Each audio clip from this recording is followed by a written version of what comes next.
มาเก็บคำตรงนี้ว่าเป็นสถานที่ให้น้องเหมียวนั่งเล่นน้องเหมียวมาทางนี้ลูกช่วยกันหน่อยเลย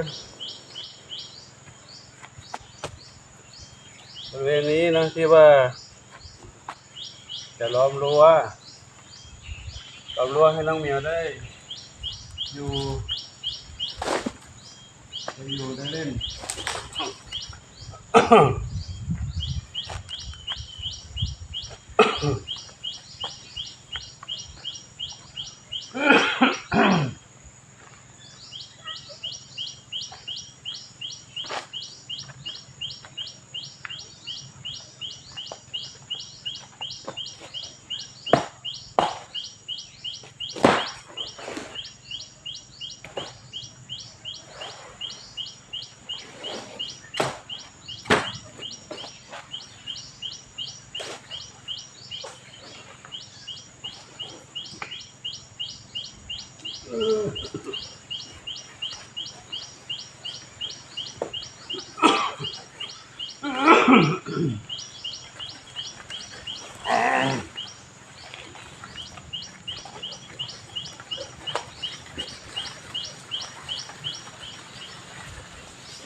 เดี๋ยวขอถ่ายดูก่อน ถ้าทำงานไปด้วยถ่ายไปด้วยไม่สะดวกก็อันนี้เริ่มลงมือแล้วหลวงปู่จะทำไปเรื่อยๆนะส่วน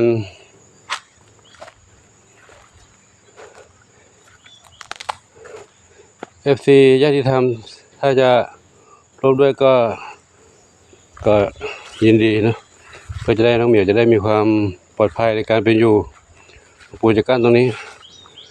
จะเก็บกวาดทำความสะอาดตรงนี้ให้โล่งๆไปนะโล่งๆเวลาหน้าน้ำมาน้ำจะได้ไม่ขึ้นมาท่วมนะนี่รกมากงูขึ้นมาได้ตรงนี้ก็เก็บกวาดไปก่อนแล้วก็ถ้ามีงบพอจะกั้นตะข่ายเป็นตะข่ายเหล็กให้น้องเหมียวได้วิ่งเล่นบริเวณนี้จะได้ไม่ต้องลงไปเอาไปในป่าตรงนี้นี่ป่าตรงนี้ทุกครั้งก็จะโล่งเลยนะคือหน้าเนี้ยหน้าฝนนะมันก็เลยดูรกไปเก็บให้เรียบร้อยนี่ก็ลองรอน้องเหมียวมาเล่นเขามานั่งเล่นตรงนี้แต่ถ้าเรากั้นไว้อย่างดีงูก็จะไม่มากวนมากัดบริเวณนี้สูงนะพื้นที่สูงน้ำไม่ท่วมก็เดี๋ยวให้ดูน้ำหมดบริเวณน้ำอยู่ข้างล่างนี่ทุกครั้งที่ทุกปีงูเหลือมขึ้นมาตรงนี้แหละปีที่แล้วเอาตะข่ายกั้นไว้นะกั้นจากต้นไม้ไปหาต้นไม้ทุกต้นแต่ว่าเนื่องจากงูขึ้นมาติดตะข่ายบ้างไก่เข้าไปติดตะข่ายบ้างตะข่ายก็เลยขาดไปช่วงนั้นก็จัดเก็บไปแล้ว1 รอบแล้วเขาก็ขึ้นมาอีก ทีนี้ถ้าเราป้องกันอย่างดีก็จะไม่ต้องซ่อมบ่อยๆเนื่องทำให้เป็นตะข่ายเหล็กไปเลยนะวันนี้ถ้ามีพอก็จะได้ทำมีญาติธรรมสมทบมาพอก็จะทำเลยนะเพื่อความปลอดภัยแต่ตอนนี้ยังมีไม่พอมีมาบ้างก็สมทบมาบ้างแต่ยังไม่พอก็ทำความสะอาด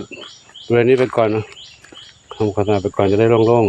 ๆและที่หลวงปู่พูดไว้ในคลิปก่อนหน้านี้คือให้ขยุบบริเวณนี้เลยแยกโซนออกเลยนะคืออันนี้คือโซนของน้องเหมียวอยู่ตรงนี้แล้วก็โซนที่ญาติธรรมเข้ามาทำบุญมาไหว้พระทางนู้นอยู่ด้านหน้านู้นเนาะนี่เป็นสถานที่โบราณเก่าแก่นะอันนี้เป็นสถานที่ที่เป็นสวนอันนี้ก็จัดให้น้องเหมียวอยู่ตรงนี้เลยบ้านน้องเหมียวก็บ้านหลังนี้นะศาลาหลังนี้นะก็น้องเหมียวก็อยู่ได้แล้วก็จะทำบ้านเล็ก ให้เขาอยู่ในจุดต่างๆในนี้ให้เขาได้วิ่งเล่นในนี้กันได้นี่ก็สะดวกสบายนะน้ำถ้ามีตรงนี้น้ำนี่ปลอดภัยน้ำเยอะแยะน้ำที่ทำน้ำไว้แล้วนะทำทั้งน้ำย้ายมาอยู่ตรงนี้แล้วเรียบร้อยนี่ก็น้ำได้พอใช้เปิดก๊อกตรงนี้ได้แต่ตอนนี้มันรกไปแล้วมองไม่เห็น มองเห็นพูดอยู่รูปเดียวเนาะรูปเดียวก็มีFC ถามมาว่าพระที่ป่วยอยู่ได้ลงไปไหมคือเขาย้ายไปที่อื่นแล้วเนาะทีนี้อยู่ไม่ได้เพราะเขาเดินบิณฑบาตก็ไม่ได้ต้องหลวงปู่ก็ได้ถวายรถไป1 คันรถไฟฟ้าให้ท่านไปแล้วท่านก็ไปอยู่ทางไหนไม่ทราบแล้วว่าไปอยู่บ้านวัดไหนหรอกนี่คือตะข่ายที่กั้นไว้นะขาดหมดแล้วนะครับก็เดี๋ยวหลวงปู่จะทำไปเรื่อยๆเนาะตอนนี้ยังไม่มีทุนทรัพย์พอก็ทำไปเรื่อยๆทำสะอาดไปก่อนทำสะอาดไปก็จะได้กันงูได้บ้างเนาะแต่ถ้ากั้นรั้วอะไรก็ดีมากๆเลยน้องเหมียวก็ปลอดภัยแหละครับอันนี้หลวงปู่ขอถ่ายดูสั้นๆเท่านี้ก่อนเนาะเพราะเดี๋ยวจะได้ทำงานถ้าถ่ายไปด้วยทำงานไปด้วยไม่ก็จะลำบากจะไม่เห็น เดี๋ยวก็จะให้ดูอีกสักพักหนึ่งก็ได้ปู่จะทำงานเก็บตรงนี้คือกล้องมันจะได้ไม่ได้แพนไปทั่วๆเนาะไม่ได้แพนไปทั่วก็เลยจะตั้งกล้องไว้ตรงนี้เฉยๆก็พอมองเห็นอยู่การทำงานของหลวงปู่นะนี่ไม่ได้ทำเพื่อหลวงปู่แล้วทำเพื่อน้องเหมียวนี่แหละคือหลวงปู่ทำไว้เพื่อว่าน้องเหมียวเขาจะได้ปลอดภัยและสักวันหนึ่งหลวงปู่ ดูแลเขาไม่ไหวก็จะมีผู้ช่วยมาดูแลได้ตรงนี้เนาะ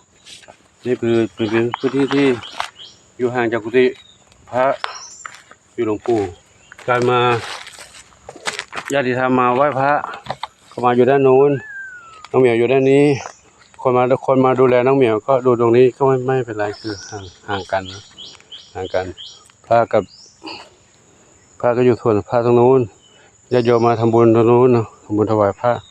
ถวายสังฆทานอาหารตรงนู้นได้ตรงนี้ก็เป็นบ้านน้องเหมียวอยู่ตรงนี้ในบริเวณของเขาก็ถ้ามาเยี่ยมน้องเหมียวก็เข้ามาได้ก็จะมีจุดชมวิว นั่งชมธรรมชาติพูดคุยกับน้องเหมียวด้านหลังนี้ได้ปู่จะมีที่นั่งที่ทำที่พักให้คนมาเล่นกับน้องเหมียวได้นะครับก็ขออนุโมทนากับทุกท่านที่ได้ร่วมสมทบปัจจัยมาในการช่วยล้อมรั้วเพื่อความปลอดภัยของน้องเหมียวได้อยู่กับธรรมชาติเพื่อชีวิตของน้องเหมียวน้องไก่และสัตว์ประหลาดทั้งหลายขอบุญกุศลทั้งหลายจงอวยพรให้ทุกท่านจงพบความสุขความเจริญมีความสุขกายสุขใจปรารถนาสิ่งใดขอได้ตามความมุ่งมั่นปรารถนาทุกการทุกท่านทุกคนเถิดสาธุ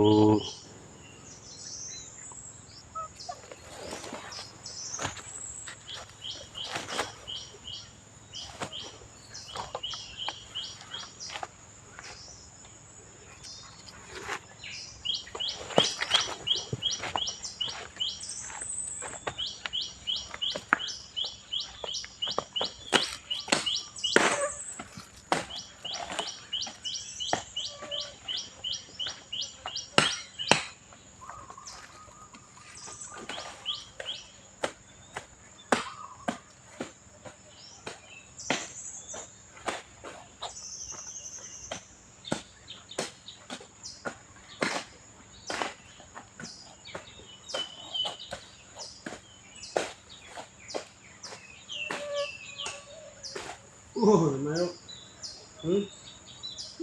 ทำงาน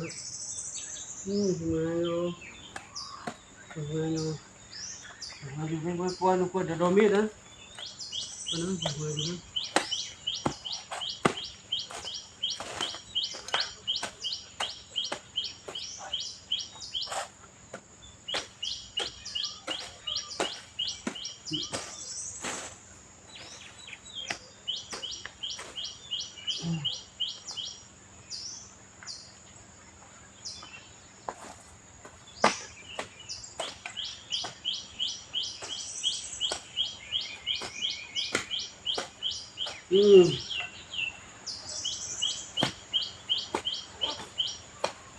โอ้เมียกวนทำไมล่ะ